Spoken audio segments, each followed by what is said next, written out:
Today on episode 85 of Rail Talk, we react to the Arkansas Derby and Florida Derby, talk to Mark Casse, and look forward to this weekend's Kentucky Derby preps. It's all Derby, all the time, plenty to talk about. I'm Joe Bianca. I'm an ownership advisor at West Point Thoroughbreds, and I just got 3 words for you, John. Woo, pig, suey. Yeah. Jonathan Green, general manager of DJ Stable. And Joe, I agree with everything you say. I just didn't understand one thing. There was another race run this weekend? Start the Sandman show.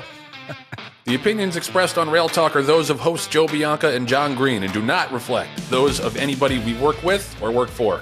Rail Talk is sponsored by Epic Insurance Brokers, one of the nation's top retail insurance brokers, providing expertise across key lines of insurance, including property and casualty, employee benefits, and unique specialty insurance. Our guy, Chris Moore, leads Epic's equine specialty practice. You see him at the sales, races, etc. He's got horses himself. This is his passion. Equine farms and businesses need to buy a lot of insurance policies. You got farm insurance, auto insurance, workers' comp, mortality insurance, etc. It's a lot. So when Chris is meeting with new prospective clients, seems like each policy has a different renewal date. The farm renews in March. The auto renews in September. The work comp has a February 18th renewal for some reason. The policies are scattered, and it makes it difficult for you to track and review all of your policies. So Chris can help. He can help you clean up your insurance mess. He'll work with you to create a program that works for you. All your policies will have a common renewal date, and that means you can review all your insurance needs once a year with one person, and what better person to do it with than Chris?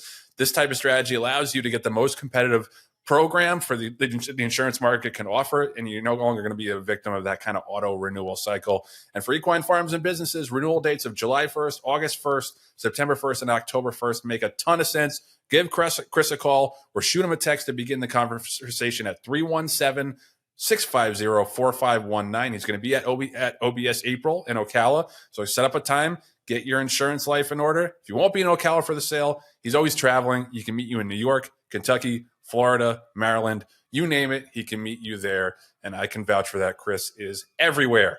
That brings us Can I guess what the epic performance of the week is going to be, Joe? You going to interrupt the booming voice? We pay a lot for that guy. Sorry, go ahead. Booming voice. There we go. This week's epic performance of the week. All right, John, now you can guess. Who's the epic performance of the week as soon as you finish your Pure Life tea? It's not Tappan Street. It's got to be Sandman. Oh, there's going to be a lot of Sandman talk in this show if you haven't surmised that from the intro. A theme. I mean, but it's true. Just honestly, who would you rather pick? Sandman had his breakout, had his coming out party on Saturday in the Arkansas Derby. Got to set up, finish strong with that big long stride of his. And I'm manifesting. This is me manifesting. Less than 5 weeks. A repeat of the epic performance of the week. I don't even know if that's allowed, but we're gonna make it. We're gonna make it so if he's able to finish that double in the Kentucky Derby. Shout out to Sandman, this week's epic performance of the week.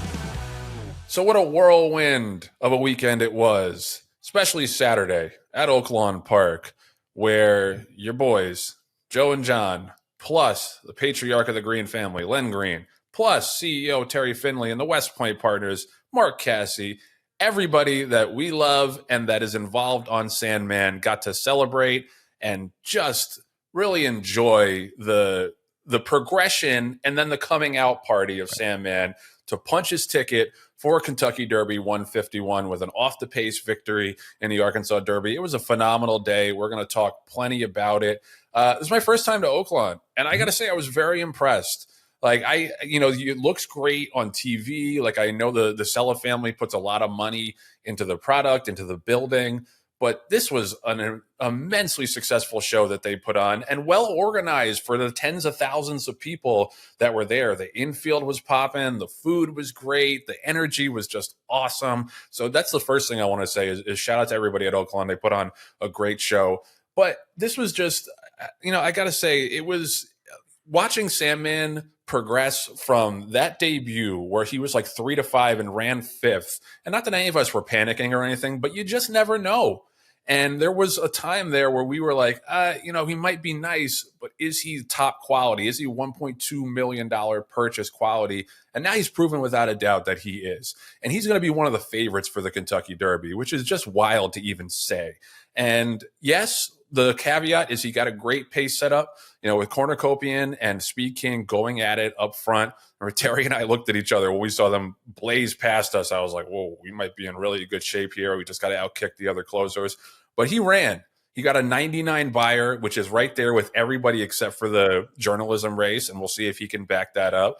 But Jon, this was the day that we have been waiting for since last March, and I'm just so glad that we were all there to share it. Obviously, not the end goal. We're 5 weeks away from the big one. Less than 5 weeks. We're going to soak up every single day, every minute up until then. But Jon, just first blush reactions from just honestly one of my favorite days ever at a racetrack. Well, that's saying a lot, Joe, because you and I have logged many a day at the various racetracks around the country. It was also my maiden voyage to Oaklawn and to Arkansas, for that matter. I'd never been in that state, and really from the time that we got to the facility until the time we left, it was a whirlwind. But it was so exciting and refreshing. And, you mentioned the positive energy, which there was an abundance of. And there were almost 70,000 people there. I mean, 70,000 people in kind of a small facility. It could have been, a very different feel. But, everyone there was in a good mood. Everyone there was there to watch racing. It wasn't just like a drunk fest or anything like that. Like sometimes you get it at some of these stake races or these big race days. People had a lot of respect for everyone performing. They had a lot of respect for everyone who was there. And pretty much everyone who was anybody in the industry was there. Unless they were running a horse at Gulfstream, they were there. The big owners, big trainers, big outfits, big breeders. Farms, Kentucky Farms sent their contingents to look at the prospects that were in the Arkansas Derby, and that's a whole nother topic for us, and a little bit on the show is that whole stallion prospect, how that all unfolds. But Joe, we've been fortunate enough to win grade ones before, and they are that's the cream of the crop. That's the top of the heap. Whatever you want to use. There's such a small percentage, such a small number of horses that ever achieve that goal. But personally, I was like really actually calm because we weren't the favorite. We weren't the odds-on choice that people were expecting us to have to hit the board, and hit the wire first. We were not even the second choice. We were the third choice in the race. And for me, that meant that there was a little bit less pressure. Now, internally, I was very excited for the opportunity that the way that it was playing itself out. The speed was on the way outside. You and I talked about it last week about how Cornucopian could be that superstar horse. There's no reason to think that he wasn't. But there were a lot of things that he had to overcome. Could he handle the second race of his career? Could he handle going from maiden horses to not only grade one horses, but the top contenders for the Kentucky Derby in the crop? New jockey going from 6 to 9 furlongs, being shipped back and forth again, from his home town in California back out to Oaklawn. Any one of those things could have been, enough to tip the scales. But then on top of that, to go out in 22-2 and 45-1 and 110-1 and just have absolutely no idea of how fast they were going. To the point where I've never seen this before, Joe, but in the Equibase comments on the race, they use the term suicidal speed duel. I've never seen that before, but that was exactly what it was. Those two horses went out there almost like as if the other horse wasn't even in existence. They were running a hole through the wind. And it was the exact opposite setup of what we've, been involved with between the Southwest and the Rebel. Those two races had one horse that went out for the most part, slowed the pace down, and then was able to outkick everybody. This was the exact opposite situation. And quite frankly, the way that we needed the race to go in order for Sandman to win, because not only was it, there was a lot of speed in the race, but it was speed favoring, because the race was drying out and tightening up every single time that they set foot on that racetrack. Yeah. Well, and I got to say, like, Cornucopian ran great. Huge. To be fourth. Huge. Like, yeah. So you got an 86 buyer, like all the things you're talking about, all the hurdles that he had, for him to stick around and be fourth. And what was he beaten? Like 8.5 lengths. Yeah. Yep. B King was beaten 24 3/4 lengths. Talking about a spaced out field. Like, other than the top three, like Sandman won by 2.5, Publisher was another 4.5 clear, then Coal Battle, then Cornucopian. The other horses were beaten 18 1/4, 24 3/4, 44.5, 47, and 53 lengths. Right. So that was a spaced out group, and that tells me that the top four all ran really good races. Yep. And I got to give a shout out to Jose Ortiz. Yes. He rode the horse perfectly. He moved like at the exact right time, because the only concern I had, like once I saw the fractions, the only concern I had is like, is Coal Battle going to get the jump on us like he did in the Rebel?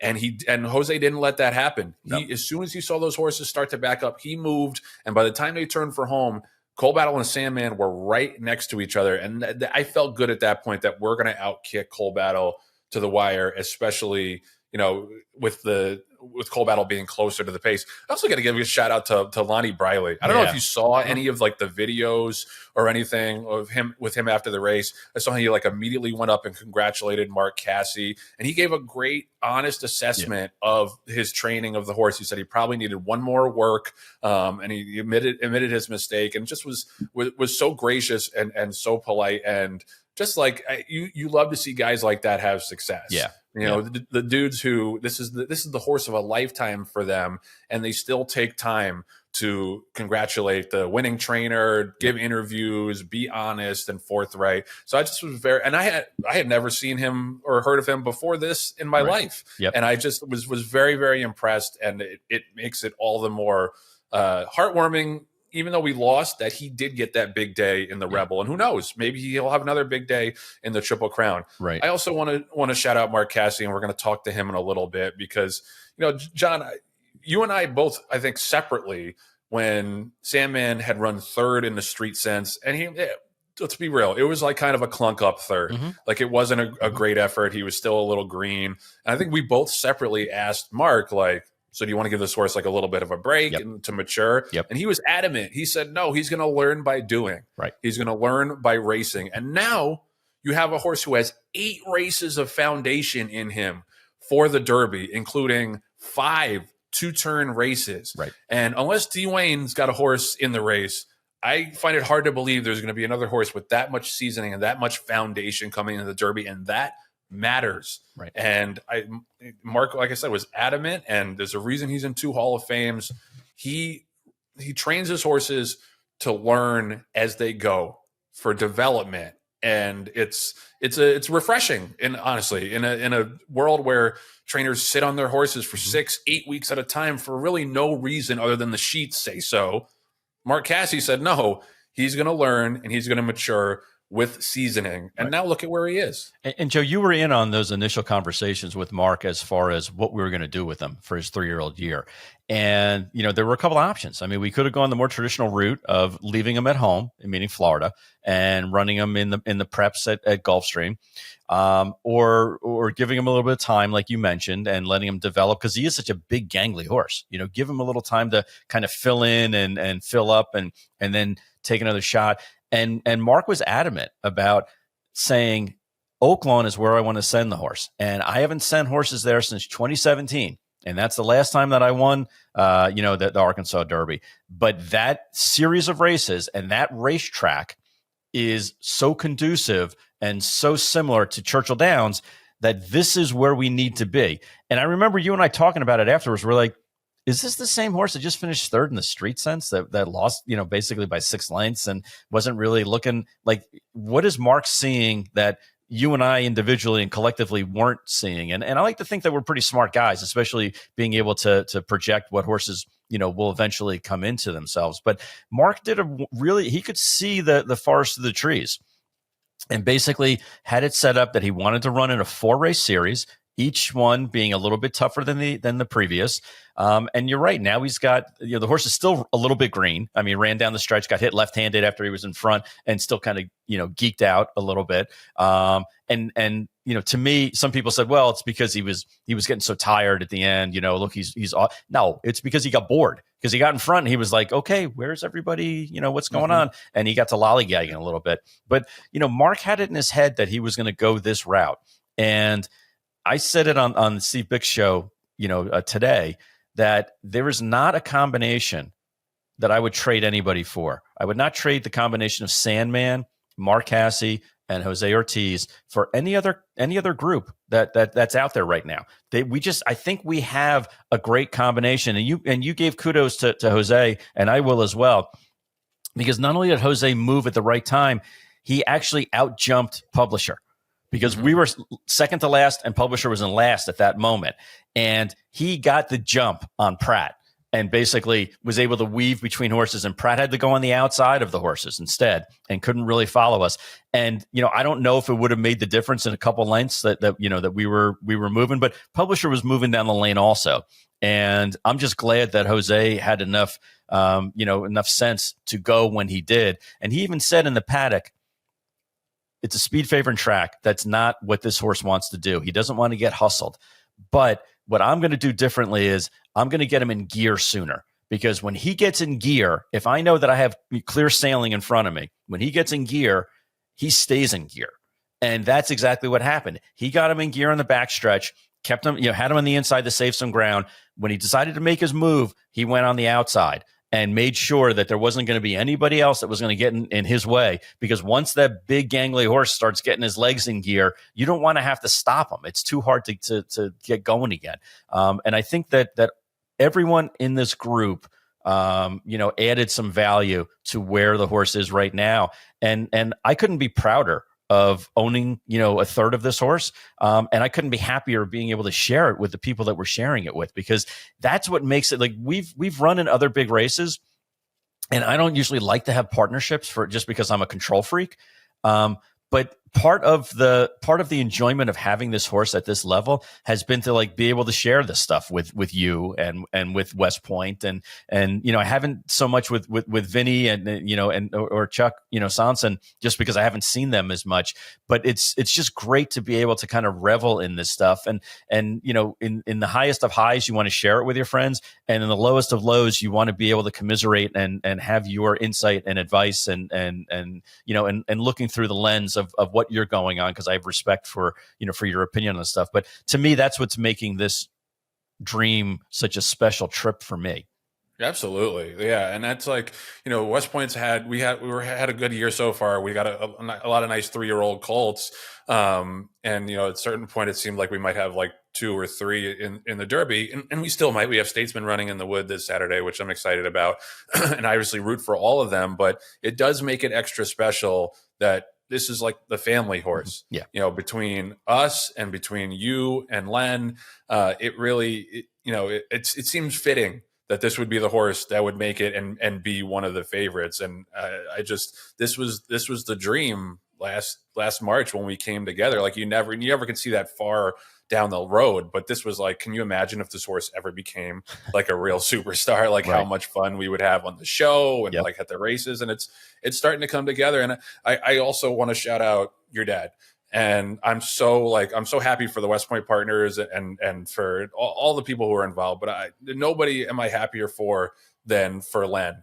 Because he's put in the hard yards in this game to build a sustainable ownership business with sharp people working for him, like you and Kim Valerio and some of the other people that you use. And it's not easy. You take a lot of beating in this game, mm-hmm. and he's always so gracious with his time and good humored, and obviously has let me tag along to some big races. And I couldn't be more grateful for that. And I don't know, I'm honestly getting a little emotional talking about it, just because we've gotten so close over the years. And Len is such a great guy who has never let any success go to his head. I just love that he has this opportunity in less than 5 weeks to fulfill a lifelong dream. And like I said, I'm happy for everybody, but I'm most happy for Len, and no one deserves it more. Well, I really appreciate you saying that, and I know that's part of the joy is him being able to sit back and watch all of us enjoy it as well. And it's going to be. Look, I hope it's a wild ride for more than 5 weeks. That we continue to be able to not only talk about this, but also let our audience in on some of the behind the scenes of what goes on. While you have a Derby contender, hopefully maybe further in the Preakness and the Belmont and other races like that. The decision making as to where to go, what to do, which farm we should sell the breeding rights to. I mean, there's a bidding war going on right now between some of the big 3 or 4 farms that are in Kentucky that are all they're going to inspect the horse and start to make some offers that we anticipate over the next week or two, and we'll let the audience in on anything that we can. Anything that's not confidential. We want you guys to know, because we want you to be able to share this adventure and this ride with us. You're not going to get any of the money, so don't think about that. But we will share, what goes into it, because this is like uncharted waters. As long as we've been in the business, we've never had a stallion prospect. So this is really uncharted waters for us. You guys have, I mean, as recently as Flightline, but you've had other stallions that. That you go through a certain negotiation process on, and it's not just all about the money. It's about who else is going to come in and give mares, clients mares to support the horse, and who's going to put money into marketing and all those other intangibles that go into it that aren't necessarily going to enrich us monetarily, but give the horse the best chance possible. But for right now, let's only talk about his racing career, because right now he is top 3, Joe, in your estimation. I mean, I know it's hard because you and I are biased, but is he in the top 3, top 2? Where would you say he is? Said, the only race that was faster, like empirically, was journalism's race. Right. He's got to back it up in the Santa Anita Derby. Yep. Yeah. Like who else would you put above him right now? I think he's maybe Citizen Bull. Citizen Bull. Give him the benefit of the doubt as being a 2-year-old champion, but he's right there. He's right there, going to be one of the top 3 or 4 choices. And the last thing I'll say is he's got an awesome personality. And I mentioned this before. There's a great video, if you can find it. Andy Biancone, shout out to Andy, a friend of the show, does a great job. And she did like a little morning after report from his stall. Yep. He is so funny, dude. Yeah. The way he knows he's on camera and knows he's the center of attention. Caden Arthur was saying that if you walk past the stall and don't acknowledge him, he gets upset. Yeah. He's just the coolest horse, and he's been like that since day one, since we bought him. He's so unique in so many ways, the way he looks, the way he runs, the way he acts, and just the way his personality and his aura, that if you ever do have a chance to visit him at Saratoga or whatever, Mark is very, very he's very generous about those kind of things. You should go see him, because he's the man and he knows it. Rail Talk is sponsored by the Green Group, the #1 accounting firm in the horse business. One reason that they're at the top: no other CPA firm knows the horse industry like they do. Len's got over 200 horses, including a horse named Sandman that I don't know if we mentioned at all during this show. But, it's not a mistake that DJ Stables won over 2,500 races, and the Green Group's got close to 1,000 clients in the horse business because they make them money and save them taxes. And I know a lot of people from West Point have availed themselves of Len and the Green Group's expertise. And if you haven't done it yet, you're missing out. We're very, very close to tax day. So, time is of the essence, and Len is offering a complimentary, confidential half-hour consultation, guaranteeing you'll get value. Call him up at, what's that number, Michael Agresta? 732-634-5100. Green Group. That is just such a cool jingle. Oh, man, I love it so much. And do it quickly so he can prove to you that he'll save you taxes, or go to greenco.com. But you don't have to take it from me. Take it from yet another satisfied Green Group customer, Frank Taylor. I've known Len Green for probably 3 or 4 decades. He does my personal accounting, and he also does my business accounting. Len's just got a lot of experience in tax, and he really understands that part of the business. But the other thing is he's a horseman, and he understands the ins and outs of the horse business and everything. He owns several hundred horses, and he's in it every day.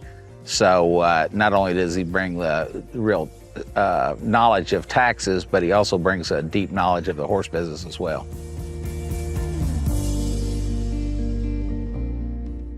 Thank you, Frank, and thank you, Len. Like I said, for letting me tag along to the Arkansas Derby. That was a hell of a lot of fun. Get involved with the Green Group and do it quickly. There's a reason they're number one in this business. They have the expertise that other accountants do not have and can't acquire. It only comes through experience, and Len's obviously got the experience. 732-634-5100, or hit him up at greenco.com. All right, who let this guy in?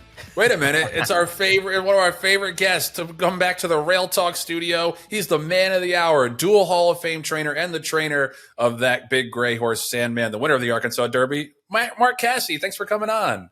Thanks for having me, guys. Oh, it's so great to have you. It's so great to see you on Saturday. And I just would love to hear your reflection on Saturday, because obviously this wasn't the end goal, but it's $1.5 million grade 1 race, super prestigious. You were building towards this all winter with Sandman. Can you just talk about how much that meant and how good that felt on Saturday to see him barrel down the stretch and hit the wire first? Well, it was nice for Sandman. He's been very unlucky in his last 2 starts, and I felt like maybe he lost some fans, or some people had lost some confidence in him. And Saturday he said, "Hey, look at me.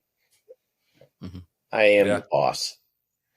So for me, I appreciate, what everybody's, that I did a good job, says that I did a good job, but it was Sandman. And he just got to strut his stuff. I think you're not giving yourself enough credit, because Joe and I were talking before about how, here's a raw horse, as raw as a 2-year-old can be, because literally a couple of months before we bought him, he was out in the field somewhere. He hadn't really been handled, hadn't really been prepped, certainly was not prepped for a sale.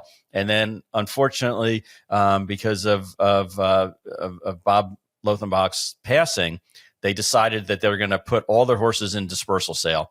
And all of a sudden, this big leggy, kind of goofy 2-year-old comes in and gallops.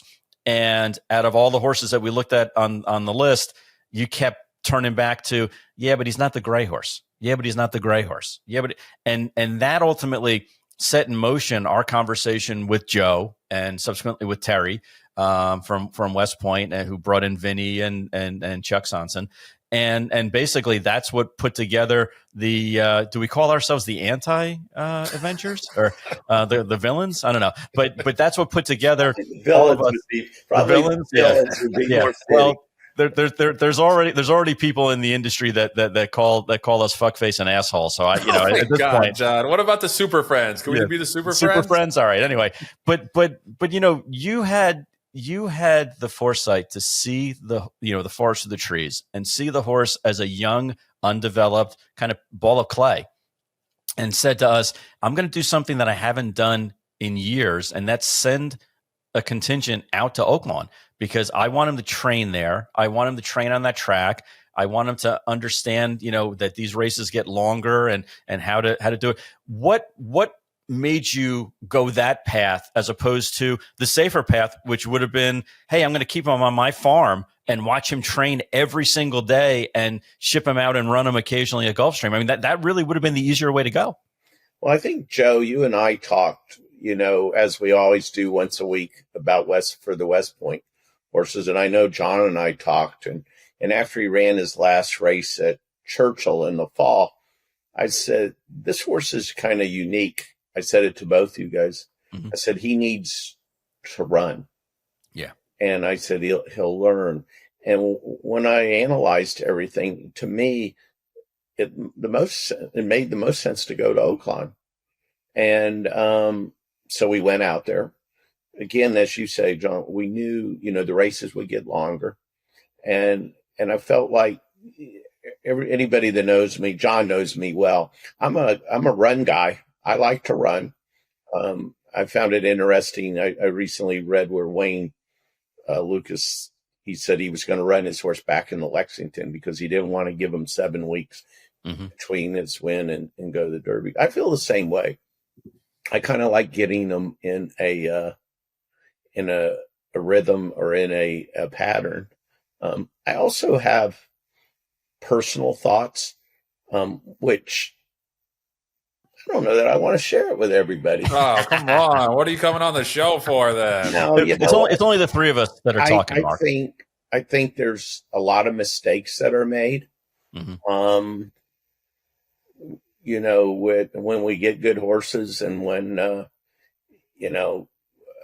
we're trying to bring them back, and I do it a different way. And I think, but I'll keep that one to myself. That's fair. I mean, I said it before, like in a world where a lot of trainers just sit on their horses for 6-8 weeks because the sheets told them to. I think it's refreshing to talk to you. And, when we asked you, hey, do this horse need a break to mature? And you said, no, he's going to learn by doing. He's going to learn by running. And I think that's a healthy philosophy. I just have a general question about prepping a horse for a race like the Kentucky Derby and going along this path, because, it's, you want to save a little bit of meat on the bone for that big race. Is it something like with him, he seems like a horse that's relatively easy to train. Does he just do it all himself, or is there a strategy behind training him for this race and then the next step and then the next step? Does the strategy differ from race to race when you're leading up to something like the Derby? I don't think so. I think you're in a good rhythm. I've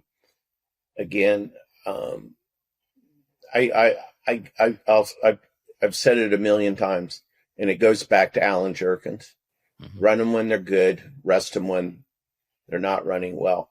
Every time you see him thriving, I also, I've taken, a lot of questions that were asking me in the last 3 months on many occasions. Oh, you didn't breeze him much, or you're not doing this and you're not doing that. And, I just, especially as I've gotten older, and probably, more experience, I find out that isn't quite as important. But you got to know your horse. Sandman puts a lot into his gallops. He's he's streamlined too, which is my kind of horse. John knows, I say it all the time.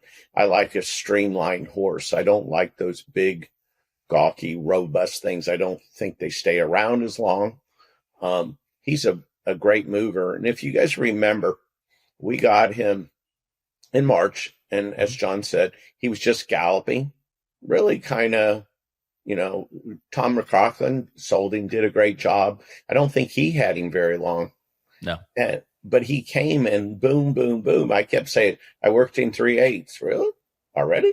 I worked him really? Already? Yeah. I worked him 5/8 from the gate. Really? Already? Yep. Right there starts telling you that he's a pretty good horse, because good horses do things easier. If you think about it, if you have to run, we're running 100 yards or whatever, and you have to give everything you have to run in 10 seconds. And Jon, he can run in 10, doing it and his 7, level 7. Well, it doesn't take as much out of him. Good horses, for the most part, do things easier. And so when they do them easier, they get fitter and ready faster. Now, his problem was he handled everything fitness-wise wonderful. I mean, boom, boom, boom. But mentally, right, he struggled a little bit. Now, I've trained in my career, probably trained 30 tappets. And anybody that trains tappets know that they can be a handful. Yep. Not this one. Mm-hmm. Yep. This one is pure class. He handles everything. You go, you watch him. The Oaklawn paddock is very tight. I mean, you have all these horses in very close, and the people are standing above you. Right. Didn't bother him one iota. No. You take him out, you walk him out in front of 60,000 people. He walks out there. No, nothing. Yeah. And that's important. That's important for a lot of things. One, he's got a lot of racing experience, and you're going to need that in the Kentucky Derby, because we all know that there's a lot of bouncing around and there's a lot of things that can happen. He, in my opinion, will have a better shot overcoming those because of all the races he's run. So, that's important. But going forward, he's a grade 1 winner. He's got an impeccable pedigree. And I don't know if you know, Joe, but for I guess it was in the 80s, I was the general manager of Mockingbird Farm. And I think 4 or 5 years in a row, we had the leading freshman sire. I would go out and buy them. Wow. And we would do it. And we didn't have a big budget. I think the most I ever spent for a horse was for in-sweep, $500,000. But the one thing that I always said, if I'm going to look out and see 40 of his foals running around in our paddocks, because that's what we would have. We would have 40 or 50 foals. Right. And they look like him. Are you going to be happy? Well, I'm going to tell you this. If you have 50 or 60 or 70 foals that look like Sandman, right, you're not going to be happy. You're going to be very happy. Yeah. And then to go along, if you can have a great mind, if he passes that mind on, right, yep, he is a superstar. Yeah, no question about it. And Mark, we've mentioned about how important it is to have experience, in these races, whether it's the trainer or the jockey or the horse themselves. What made you decide to switch and take Christian off the horse and put Jose on the horse, especially because Jose had ridden the horse twice before, and it was the only 2 times that the horse didn't hit the board. So it was not like an easy decision of, okay, I'm going to give one of the Ortiz brothers a chance to ride the horse. I mean, it wasn't necessarily a match made in heaven, at least according to the PPs. Yeah, I love Christian. Christian learned to ride on our farm. His brother works for us now. Yep. So it was difficult. Obviously, he did a tremendous job in this. Was it the Southwest? Yeah, Southwest. He stayed on. I don't know how he did it. Yep. I thought, coming back, was it the Rebel, I guess. I don't think he did a lot wrong. Right. He got kind of caught up behind the, Brian Hernandez decided to got in front of us. You ever have people, is there anything more frustrating when somebody flies by you and then stops and you're like what? They go by going 70 and then they get in front of you and go 60. And that's what happened. And when that happened, that made us lose a lot of ground early. Not Christian's fault. It was just circumstances. No doubt in my mind, if Christian rode him on Saturday, he would have won. Given the pace scenario, everything, Jose didn't do anything different than what Christian would have done. But I didn't ride Jose in the Arkansas Derby for the Arkansas Derby. I rode Jose in the Arkansas Derby for the Kentucky Derby. That's why I did that. And as I said and told Christian, you still have to experience that. You have to that's something, and it will come. And I have to tell you, he came up to me right before the race. I was standing down on the rail, and he said, "Good luck." Yeah. He was so classy. After the horse won, he was giving him a standing ovation. Yes, he came, and I put my arm around him and I said, "One day this is going to be you." Yep. But it's just not the right time right now. Right. Yep. And absolutely. So the move was not for the Arkansas Derby. The move was for the Kentucky Derby. Right. And Jose's had a lot of success in Louisville and at Churchill. He's ridden all the big races. It was kind of ironic if you look the couple times that he rode Sandman. He didn't run very well, but that didn't slow me down one iota. Right. Yeah. I mean, the first race was his debut, and then the Iroquois. I mean, and Jose came back that day and said, "I messed up." Yeah. Right. And the only reason Jose was supposed to ride him when he broke his maiden at Saratoga, Jose actually came out and breezed him at Saratoga. I think, I probably asked Jose to come one time at Saratoga to breeze a horse, and it was Sandman. And you know why I did it? I wanted him to have confidence because he had ridden him and he didn't run as good as we had hoped. And I said, I want you to come back and work this horse. I want you to realize and know that he's as good as you thought he was. And he worked him. He goes, there's no way. He's a good horse. I said, yes. But he rode Kentucky Downs, I think, that day. I think that may have been opening day. And of course, Dylan rode him and rode him well. But I always said, even after Dylan won, Dylan wanted to go and ride him. I said, Dylan, this is Jose's horse. Right. Yeah. Yeah. And here you guys are. Let's talk real quickly about the Derby, because I know Jon has the Florida decoupling thing he wants to ask about as well. But what do the next couple of weeks look like for Sandman? Like you mentioned that you're not a huge guy in terms of he always got to breeze every single week. He's going to get there later tonight. What's the next couple of weeks look like? And then subsequently, what do you want the Derby to shape up like? Because I think the only knock on him, if there is one, is that he's a late runner and might need a little bit of pace to close into. Do you think that's true? Do you think he needs those kind of splits in the Derby, or you think he can win without it? I don't know. Look, hopefully we get a decent post. He has enough speed. The key to him is he wants you to grab him and he wants to get in a rhythm. Now, the farther you go, the easier it is for that to happen. Right. So before he needed pace, because especially going a mile and a 16th, it takes him a while to get in gear. Even in the Arkansas Derby, Jose came to me. We had talked earlier, but he came in the paddock.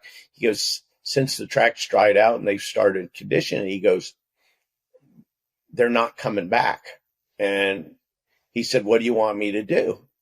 I said, this is important, but it's not the end game.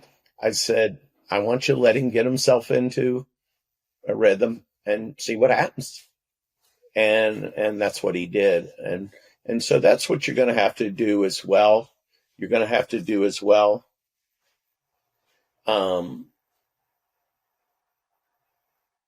In the Derby, you're going to be able to be, but I think, as I said, Joe, going farther, going a mile and a quarter, I think he'll be naturally a little closer. And you know what? I know I look back, Classic Empire, they run the half. Usually they'll run half a mile in 46 and change. They're not going to be walking. Yeah, exactly. No, they're going to be walking. No, because everyone's going to have their adrenaline pumping from the jockeys to the horses. So that there's naturally going to be horses. I said it this morning with Steve Bick. There's naturally going to be horses that don't show speed, that are going to be closer to the engine because the jockeys are going to be so geeked up. Yeah. Well, or if they draw outside, they got to hustle to cross over 50,000 people, and yeah. Yep. You said before, last question for me about the Derby. You said before, if we get a good post, what constitutes a good post for you? Not the one. Okay. Great. Now that's what I said when we went with War of Will. And he drew the one, and then in the Preakness I said anything but the one, and he drew the one again. Yep. And then in the Belmont I said I want the one. What was he, 9 or something? Yeah. So is it just you don't want the rail? If we end up pulling 19 or 20, that's okay. Be in the middle somewhere. In the middle. It's a lot different now too, since they have the one gate. Right. Yeah. The divided gate cost me, I think, the Kentucky Derby with Classic Empire. He was in the 14, so we were like, yes, we're in the main gate. The problem is from the 14 to the 15 is about 10, 15 yards. Yeah. 10 yards. And when those horses come out, they come down and they can't stop their momentum. So if you and I were next to each other and I went like this, I could knock you a little bit. But if I stepped back 10 feet and took off running and hit you, it would be, and that's what happened. They came down on him and just Yeah. wipe them out. So on a muddy racetrack where you wanted to be fairly close to the pace, he was like next to last going down. You know who he was in front of? What was the horse of Godolphin's that came out bucking? Thunder Snow. Who was it? Thunder Snow. Yeah, that was the only horse we were in front of, I think. The horse who forgot how to run. That's right. No, it's all part of it. So let's shift gears to something that's obviously of utmost importance as well. It's a non-racing topic, but that's everything going on with the decoupling bill, up in Tallahassee. And I listened to the coverage and listened to everyone who spoke. And there were 20 people who spoke. It was great, and they were all against the decoupling. But I thought your specific testimony was most compelling because you were speaking from the heart and speaking about, what, as a Floridian and as somebody who owns property and runs a training facility and employs, hundreds of people and all the things that make you who you are. It's because of Florida racing and the potential for decoupling, could in essence not only kill racing in Florida, but the breeding program in Florida. What are you seeing as far as the decoupling bill and how it's playing out in front of us? Well, John, it's even more than that. I think if Florida were to go down, it would destroy all of racing. You have to realize, everybody realize we're down from November till April. Mm-hmm. There's no turf racing in the North. Right. We have some in New Orleans, and anybody that's been stable in New Orleans knows that half the time the races don't stay because they get wet weather. So if we were to lose Florida, and quality racing, I think it would destroy the entire ecosystem of horse racing. It would devastate it. As I'm testifying again tomorrow. Not only am I having trained horses, but I'm also become a politician. I met with the governor, and he laughed. I told him, I said, I've been training horses for 47 years and been in politics for 30 days. I'm not sure how you do it, but it's frustrating. I feel like we're winning. I think, we're battling the battle and but ultimately nothing stays the same. We're going to have to negotiate and work. This has been kind of thrown on us, at least on me, rather quickly. But we've got a great group of people, including yourself, that have worked night and day to work on this. And we're winners, and we're not going to lose. Right. Yep. Love that. Yep. Yeah. And then just to can you expound on that point for people who may not be as familiar with how integral Florida racing, when you said it'll destroy the entire ecosystem, can you just explain that? Well, I mean, I don't have the exact numbers, but just think about, what if your turf horses are worthless from November to April? Turf racing has become so big, and just think, you couldn't even, if you had nowhere to run them, that in itself. So now what happens is you devaluate your horse. They're suggesting the latest bill suggests that Gulfstream runs 40 days a year. Last year they ran 200. So if a horse runs about every 3 to 4 weeks, they run for 40 days. You're talking about maybe getting 2 starts in a horse, 3 if you were real lucky. Well, now when you start reducing the horse's potential by 80% to earn money, what happens? They're now not worth as much. And so it devalues, not only does, whenever you hurt the potential, earning potentials, you also hurt the value of the horse, and it will just spiral out of control. Right. And what's been great, Joe, and you and I have spoken about it on and off the air, is that in an industry that is very fractured and everyone is worried about their own fiefdom for the most part, this has been a lightning rod, a rallying cry for the entire industry. And Mark, correct me if I'm wrong, but I've been really pleasantly surprised with the organizations and individuals that have backed our initiative, ranging from farms in Kentucky to trainers and owners in Florida to national horse associations, and everything in between. Really, the only people that aren't behind our side of the ledger is First Racing. But really, everybody else has kind of rallied behind us. And a good way to show that you're in support of what we're trying to accomplish. Mark, is going to be on the bus, I believe, leaving at OBS on Tuesday. We're paying for a bus and for some vittles as well. You can go to Tallahassee for the meal and stay for the show. And even if you don't want to talk and you don't feel comfortable speaking before a Senate group, which I understand, you can just go and show your support by being there and just letting everyone in Tallahassee understand exactly how this is impacting your business and our industry. So the bus leaves OBS at 11:30, and there's also a bus that is free leaving from Tampa Bay at 9 a.m. If you go to our website, thoroughbredracinginitiative.com, you can see the information. If you go to the OBS website, they'll show you the information as well. But basically, let our senators know that we're united against decoupling. You can actually go in, sign in, and when they come to your name, you can say you're against the bill. And that's all you have. You don't really, that's important. Now, if you want to get up and speak, you're allowed to, but they'll come to you and you say you oppose the bill. And so the more people there, it was interesting in the House. We went in front of the House committee and the room was filled. And we had our hearing, and the head of the House committee said, "Okay, we're done with that. We have 2 more committees."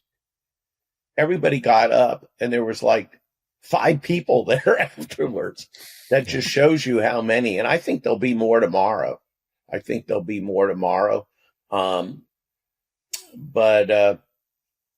Yeah. Speaking of, you were saying, John, about how many people have come to us now, and it's amazing. This initiative has done something that I've never seen before in my 50 years and that's bring everybody for one common goal. And I think what I remember watching Pearl Harbor, and the Japanese were celebrating after Pearl Harbor, and the general said, "We've just woke a sleeping lion." Yeah. Yep. We're the sleeping lion. Yeah. Yep. That's awesome. I think that's a great note to end on. Mark, you're such a great advocate for the industry and the stakeholders within it. I can't think of anybody better to lead this fight. And I'm so happy that we're going to see each other in less than 5 weeks with a chance to win the Kentucky Derby. Mark, thanks so much for the time, brother. Really appreciate it. Thanks for having me, guys. Always. Rail Talk is sponsored by TaylorMade. Shout out to TaylorMade. They have their hands in a lot of different things in this business, but they do everything really well because they have a great team full of expertise. Obviously, the sales consignments, the partnerships, the stallions. But right now is a time where if you're planning on selling a yearling, you want to get involved. You want to talk to TaylorMade about where to place that yearling. And I know, John, you and Mark Casse are going out to the TaylorMade farm to look at some yearlings. Tell me what that experience is like. Yeah, it's really fun because it's the first time that in a long time that you get to see these foals, and they're still kind of gangly and learning how to walk on a shank and things like that. But man, you couldn't have a better backstop or backdrop, I should say, than being at TaylorMade and looking at the horses. Aside from the manicured fields that they have and everything, Joe, they are teaching these horses how to walk properly for sales. They are spit polished and look great. and it's always exciting this time of year to see these foals when they're out there, in the nice weather and the April, feeling, and it's just a great time. It's one of my favorite times to go out and look at the yearlings. And 2 years ago is when we were out there with Mark Casse, and he said, "I want that filly," and that was Nitrogen. And we're hoping that we're going to have that kind of seminal moment again, where he's like, "I want that one," or maybe that one, and looking at all these babies. In addition, Joe, since we're talking about all the perks that TaylorMade has and all the great things that they do, we have a Tacitus colt that Tom Morley actually picked out for us. That's going to be coming to Saratoga this summer. And Patty, I'll if you can pop up the video of this Tacitus colt as he gallops down down the backstretch at Paul Sharp's farm. He is really looking like he's going to be a nice horse, a nice early 2-year-old. And, don't sleep on these Tacituses. That's hard to say at the 2-year-old sales, because they are going to be runners. Son of Tappet look like they have a great mind, which is always kind of a hit or miss when it comes to the Tappets. But they are developing. I know you guys have a nice one too that you're really excited about. Yeah, we got two. We got a New York bred, and then we got another one at a Keeneland in September. We have an Instagram filly too. So, obviously not this time is the headliner of that stallion roster, but they got a lot of nice, really young stallions that I think you want to get in on. And yeah, I think for both of us, Tacitus is that horse right now. And especially as the races get longer, he strikes me as a horse who's going to have some horses on the Kentucky Derby and the Classic Trail. I can't wait.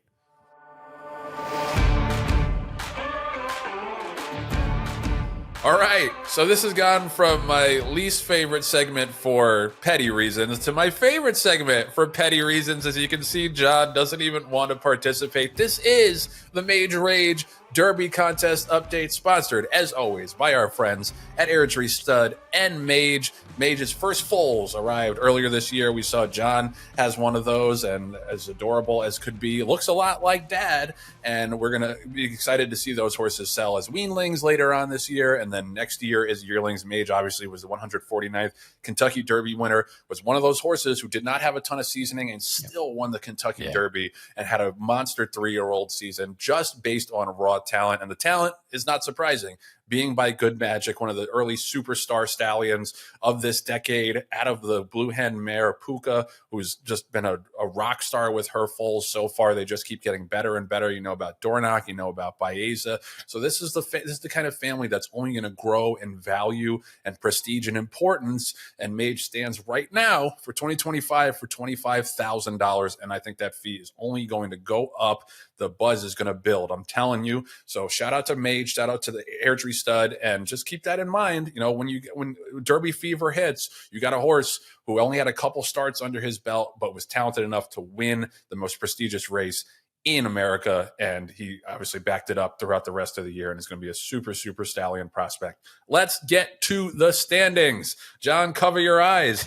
Shout out to Sam. Sam making huge weekend. Huge charge to poke her nose in front of Jon. As we throw the standings up, Sam is up to 26.75 because she had Tapan Street win over the weekend in the Florida Derby, and we're going to talk a little bit about that race. Jon is 0.05. Yeah, like barely. Yeah. It's almost a dead heat, for God's sake. But it isn't. You're in second. And not to be outdone, your boy Joe is out of last. Thank you, Sandman. I put all my eggs in the Sandman basket. And, that should have led the show, but I was being humble about it. It gives me 10 points for winning the Arkansas Derby, and Cornucopian got me 1.5 points for running fourth. And, honestly, I think ran better than that just in terms of circumstance. Michelle is in fourth with 12.9, and Dan managed to pick up a narrow 1.5 to be at 5.775. So Dan is bringing up the rear. This is very, very similar to Skip's initial morning line that he put out when we drafted the teams. That's true. Skip was pretty spot on. So maybe, might moonlight after the sheep farming, become a morning line maker, Skip. I think you could do it, buddy. But just a quick rundown. So Tapan Street got 10 points for Sam. Jon, not to be outdone, got 5 points for Sovereignty and 1.5 for Matticat Road. So nice job there, running second and third. Disruptor got Dan the 1 point. In the Arkansas Derby, Sandman, obviously 10 for me. Speed King, no, not Speed King. Coal Battle, 2.5 for Jon, and then Cornucopian 1.5 for me. So we have one last major round of preps. Then we get the Lexington, and then it's Derby time. So it's really anybody's ball game, especially now that Sam has reeled in Jon. Let's go. Any comments, Jon, or you want to just keep it moving? Is it for the record? Is it Tapan Street, like Japan? I think it's or Tapan Street. Tappan Street. I think it's Tapan. That's what I heard Pete Aiello say. Yeah, I know. I'm gonna keep putting my head down and ignoring what the track announcer says, and just and call it Tappan Street. All right, that's all. That's all he's got. Anyway, yeah, that was it. I'm not going to talk even about the points. They points to mean nothing. Yeah, that's right. That's right. Now they're meaningless because Jon doesn't have the most anymore. But I 94 buyer for Tapan Street. He's obviously a nice horse. Sovereignty, I thought, was like mildly disappointing in that race. Yeah. The fast pace, I think, tells you that the third horse, Neo Equos, ran really well. And I don't think he's going to get a mile and a quarter, but the speed is going to be dangerous, maybe in the Preakness or one of those shorter races down the line. The top two look like the stayers, but I don't know. And I know we're biased, but I just thought visually the Sandman race was more impressive just because how spaced out the field was and just like the kind of the long stride that he has. Jon, any thoughts on what you saw from the Florida Derby? From the Florida Derby, I'll say that Tappan Street is improving every single race. And, again, we talked about it before, the difference between the third race of a horse's career versus the seventh or eighth race of a horse's career is huge. I mean, if they're going to be improving every single time they step in the starting gate, then you would think that a horse that has run more would have more experience and be ready to take it on. So I give, Tapan Street a great chance, I think, in the Kentucky Derby because he's continuing to grow and move forward. And he was a $1 million FASIG graduate, Hey. So that he's got he's got the backing and he's got the pedigree to continue to move forward. The other thing that these past group of 100-point races have shown me, Joe, is that the Derby is going to be exciting. But you know what? The Pat Day Mile is going to be really salty too, because people are talking about how there's not going to be a lot of speed potentially in the Kentucky Derby. Well, there's going to be. It's because it's all going to the Pat Day Mile. I mean, there are absolutely a lot of speed horses, a lot of horses that have that are elongated sprinters and can go a mile and smoke going a mile. And to me, that's going to be a really exciting undercard race to watch.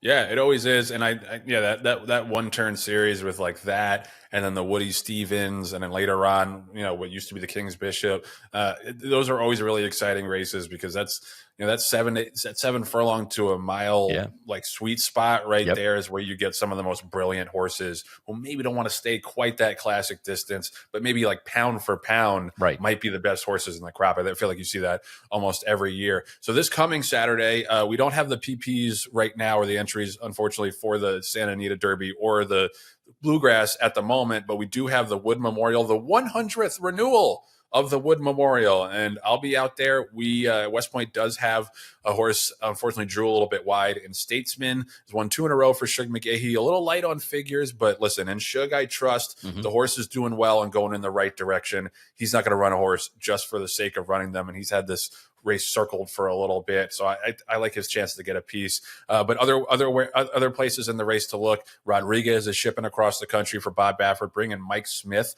with him. Looks like inside speed. He drew the rail. Captain Cook, who's won 2 in a row, won the Withers by open lengths. Sand Devil, the local New York bred for the Bromans, and Linda Rice was second in the Gotham, was undefeated before that. Hill Road, who I thought ran sneaky well in the Tampa Bay Derby behind that Owen Almighty, like just speed tour de force to get up for third in his first race as a 3-year-old. Grande for Rapoli and Pletcher's 2 for 2. So it's an interesting race. Like, I know the Wood gets a little bit of a bad rap. It's the only grade 2 amongst like a sea of grade 1 3-year-old preps. But I don't know. This looks like an interesting race, and it's been a race in recent years that has produced fireworks, like 70-1 winners, 100-1 run second. So this is a spread race for me on Saturday at Aqueduct. And Joe, you're starting to see the cream rise to the top as these races get further. And again, not to say that there aren't good horses that are going a mile. We just finished saying that. But what I'm saying is, you're starting to see the Sons of Quality Road and the Sons of Curlin and and the Sons of Tappan, and there's no accident that those horses are running better as the races get to be 8.5, 9.5 furlongs. And I think that's part of the reason why, you know, you're seeing more and more people breed to those kind of horses. But this race, I think, is sneaky solid. You know, you mentioned all the contenders that I would have mentioned.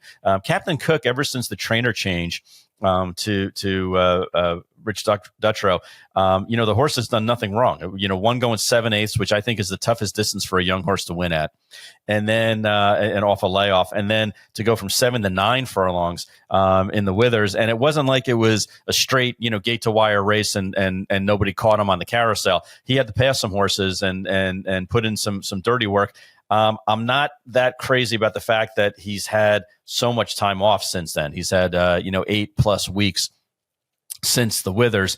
But you know, if the Indian Charlie side of the pedigree comes to fruition and really starts to carry the horse, I think Captain Cook might be the horse that comes out of this race and we say, okay, yeah, of course, you know, it's a Mary Lou Whitney female family, and those horses relish the 9 furlong races. I wouldn't be surprised if he's the horse that comes out of here as the top contender for the Kentucky Derby. Yeah, no, he's moving in the right direction. He's lightly raced. He's probably got more potential to find. This was like always one of my favorite racing days on the calendar. You know, when I didn't like it as much when I was at TDN because it was like a 12-hour day with 5 million graded stakes. Yeah. But like there's just action all over the place. Keeneland opening up on Friday. Yeah. The weather looks a little iffy, but it just to me, this is like the unofficial start of spring. On the racing calendar is that first Saturday in April where you get like the final round of major Derby preps. It gets your spine tingling, and I can't wait to see all the action on Saturday. Yeah, Joey, one quick aside, because I'm going to be in Kentucky. We're running Nitrogen and Vixen in the Appalachian, and then also make it in Cheyenne to run in the Lafayette the following day, the Sunday. But they're all turf races, so you know the weather may have a problem.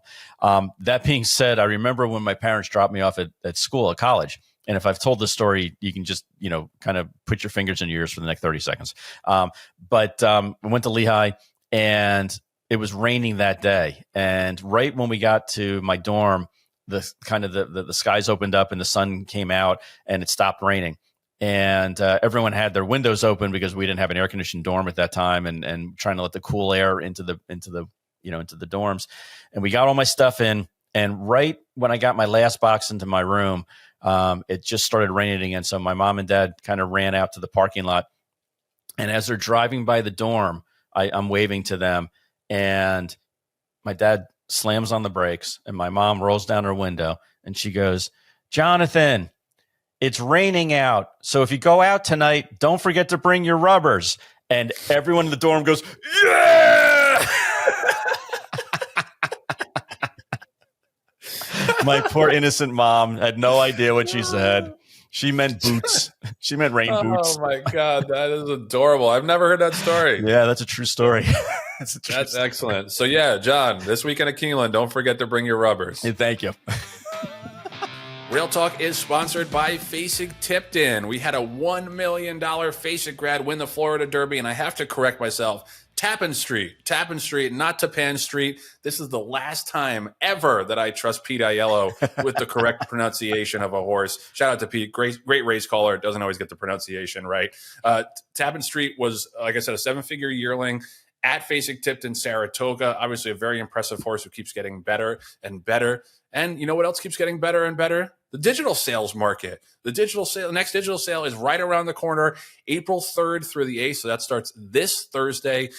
Plenty of opportunities for, you know, broodmare prospects, horses in training, short yearlings, 2-year-olds, whoever you're looking for, whatever fits your current needs in your stable. The digital sales are the way to go. Then there's the May 8th through the 13th digital sale, and that leads us to the Mid-Atlantic May 2-year-olds in training sale. And West Point's got a grad of that sale that was pretty impressive last week. Shout out to Sorcerer's Silver, who was dominant in that Florida bred allowance. He's 2 for 2 now, pointing to a stake next out, probably either the Lexington or the Pat Day Mile. He was just a $130,000 facing Mid-Atlantic buy. So that sale has been very, very productive, as we've seen in recent years, and we're glad to have one out of that sale by Good Magic. The Undertax show is May 13th through the 15th down in Timonium. You get the opportunity to see horses race, or rather breeze over the dirt, which they're most likely going to be racing on at some point in their career. And then the sale is May 19th through the 20th.